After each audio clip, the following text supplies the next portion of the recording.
দিতেন তাহলে মাগরিবের নামাজের পরে প্রথম আপনি ডুকরে কেঁদে ফেলতেন, রমজান তুই চলে যাচ্ছিস, মাগরিবের আজান হয়ে গেছে, অতএব তুই চলে যাবি।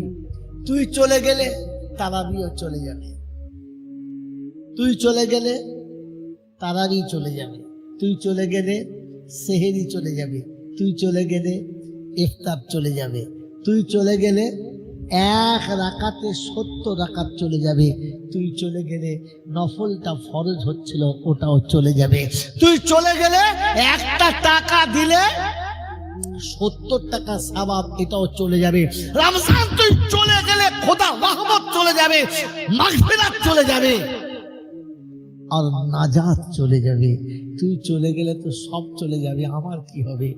আমি তো এখনো রমজানের 10টা দিন অফার দিয়েছিল যে রহমতের যা চাইবি তাই পাবি। রমজানের রহমতের 10টা দিনে তোর কাছে কিচ্ছু দিতে পারলাম না। এই রমজান তোর হাতে 10 দিন মাগফিরাতে ছিল, চোর ছেচর বদমাশ জানি হারামি যেই দোয়া করবে আল্লাহ বলে রমজান মাসে রোজা রেখে যে মাগফিরাত চাইবে আমি আল্লাহ ক্ষমা করব। আমি তো এই রমজানের 10টা দিনেও তোর কাছে মাগফিরাতটাও চাইতে পারলাম না। নাজাতের সময় এসেছিল, বাপ দাদা ভাই বোন মা বিবি বাচ্চা আত্মীয় স্বজন রক্তের সম্পর্কের গায়ে রক্ত সম্পর্কের বন্ধু বান্ধবী সারা শ্বশুর শাশুড়ি সব দুনিয়া ছেড়ে চলে গেছে। আমি নেমো খারাপ, নাজাতের জন্য কাউকে বাঁচাতে পারলাম না, কাউকে নাজাতের রাস্তা নিতে পারলাম না। বলে রমজান তুই চলে যাবি, ওকে আমার মুখে দিয়ে একটু তাকা। আজ আমি নিরুপায় হয়ে শেষ সময়ে একেবারে অন্তিম কালে তোর কাছে দুটো হাত তুলেছি। রমজান কমপক্ষে তুই আমাকে মাগফিরাত করে দিয়ে যা, কমপক্ষে আমাকে ক্ষমা করে দিয়ে যা, কমপক্ষে আমাকে বাঁচার রাস্তা বলে দিয়ে যা। রমজান আমাকে বাঁচার রাস্তাটা বলে দিয়ে যা। তো মাগরিবের পরে প্রথম কাঁদার কথা ছিল, মাগরিবের পরে সুন্নত 2 রাকাত বেশি পড়ার কথা ছিল। দুর্ভাগ্য রে মুসলমান, রমজানের দিনে তোকে কোন দুঃখের কথা বলি, 10 দিন ধরে বেঁধে এতেকাবে যারা আমরা ছিলাম, আল্লাহ আকবার, ঈদের দিন শুনেছি, চাঁদের খবর শুনেছি, সুন্নত পড়াটাও ভুলে গেছি। খালি সামান বাঁধছি, শুধু বালিশ কাঁটা যার যা ছিল তাড়াতাড়ি প্যাকিং করছি। আজই আওয়াবিনের সুন্নতটা বলে হুজুর একটু তাড়াতাড়ি রয়েছে, বাড়িতে সব ছেলেগুলো খবর নিচ্ছে 10 দিন বাড়িতে নাই। আল্লাহ বন্ধুরে 10 দিন বাড়িতে নাই, এতটা তাড়া? যখন যুগের পর যুগ বাড়িতে আর আসবি না, আর কোনো দিন বাড়িতে আসবি না। আজ তো বিবি জানে 1 ঘন্টা বাদে আমার স্বামী আসবে, আজ তো বাচ্চা জানে 1 ঘন্টা বাদে আমার আব্বা আসবে, আজ তো আমার বোন জানে 1 ঘন্টা বাদে আমার ভাই আসবে, আজ আমার মা জানে 1 ঘন্টা বাদে আমার বাচ্চা আসবে।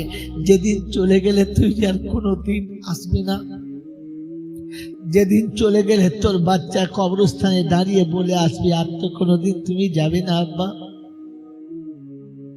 যেদিন চলে গেলে তোমার মা তোমাকে খাটে তুলে দিয়ে বলবে আব্বা রে আবার কিয়ামতে তোর সঙ্গে দেখা হবে, বাপ যা আজ থেকে তুই চলে যা, দেখা হবে না। কিয়ামতের মাঠে তুই আমাকে মা বলে পরিচয় দিস বেটা রে, এটাই আমার সঙ্গে তো শেষ দেখা। সেদিনটার কথা একবারও মনে পড়লো না?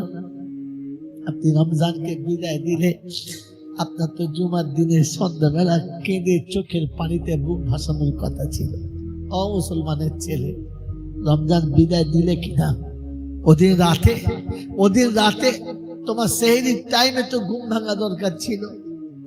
আরে ফজর তো দেড় কিনা, তোমার তো ওদিন তো টাইম মতো 1 মাস যেখানে সেহরি খেয়েছো, তোমার ঘুম ভাঙা দরকার ছিল না?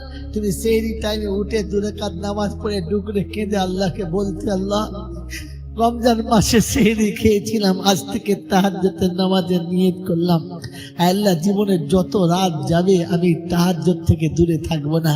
তুমি এই সময়ে দোয়াটা কবুল করবো বলেছো না, তাই এই টাইমটা ঠিক করে দিচ্ছি, এই সময় তোমার কাছে কাঁদবো, তোমার কাছে চাইবো। আর ঈদের রাতে তোমার কাছে হাত তুলেছি, আল্লাহ পৃথিবী ঈদের আনন্দে ভাসছে, আমি ঈদের রাতে কাঁদছি। আল্লাহ আমার চোখের পানির দাম তুই দিবি না আল্লাহ, আমার চোখের পানিটা বেকার যাবে আল্লাহ। তোমার তো তাহাজ্জুদে কাঁদার কথা ছিল, ফজরের নামাজটা পড়ে ছুটে গিয়ে মায়ের কবরের কাছে বসে, আব্বার কবরের কাছে বসে কাঁদা দরকার ছিল আর বলা দরকার ছিল, মা সব বাচ্চাদেরকে তার মায়েরা গোসল করিয়েছে, আমার তো মা নেই, কে গোসল করাবে? সব বাচ্চাদেরকে তার বাপ গোসল করিয়েছে, আমার তো আব্বা নেই, কে গোসল করাবে? তাই তোদের পায়ের কাছে এসে বসে আছি, তোরা ক্ষমা করে দে। সারা জীবন তোরা আমাকে সাজিয়ে দিতিস ঈদগাহে যাওয়ার জন্য, আজ আমি একা সেজেছি, ফজর পড়ে তোর কাছে এসেছি। মা তুই আমার উপর নারাজ হোস না, দোয়া করিস। রাব্বে জুল জালাল শোনাচ্ছে, যখন মায়ের কবরের কাছে, আব্বার কবরের কাছে বাচ্চা বসে কাঁদে, তো আব্বা মায়ের রুহটা আল্লাহর আর শেষে আল্লাহর কাছে বলে, আল্লাহ আল্লাহ আমার বাচ্চার চোখের পানি এখনো শুকায় নাই, আমি মা কি করে খুশি হতে পারি? আজ আমার বাচ্চা কেঁদেছে, আমি ঈদের দিনে তোর কাছে এসেছি, আমার বাচ্চাকে ক্ষমা করে দে। রাব্বে জুল জালাল বলে, আয় ফেরেশতার মাকে শুনিয়ে দে। ওই বাচ্চা যখন বাড়ি ছেড়ে ওর মায়ের কবরের দিকে আসতে শুরু করেছে, আমি আল্লাহ তখন ওর বাচ্চাকে আর ওকে দুজনকেই ক্ষমা করে দিয়েছি, দুজনকেই ক্ষমা করে দিয়েছি। ওই মুসলমানের ছেলে, আপনাকে আমি সুবহানাল্লাহ বলতে বলবো না, আপনার বিবেক চাইলে আপনি বলবেন, জোর করে বলিয়ে কোনো লাভ হয় না, ধাক্কা দিয়ে বলিয়ে কোনো লাভ হয় না। আপনার বিবেক আপনাকে সুবহানাল্লাহ বলাবে, তো তবে আপনার সুবহানাল্লাহ কাজ হবে। আমার বাবাজিরা, আমার আল্লাহওয়ালা ভাইরা, আমি হাজারবার বলতে পারতাম জোরে বলুন সুবহানাল্লাহ, না, আপনি নিজে ভেবে দেখুন বলা যায় কি যায় না।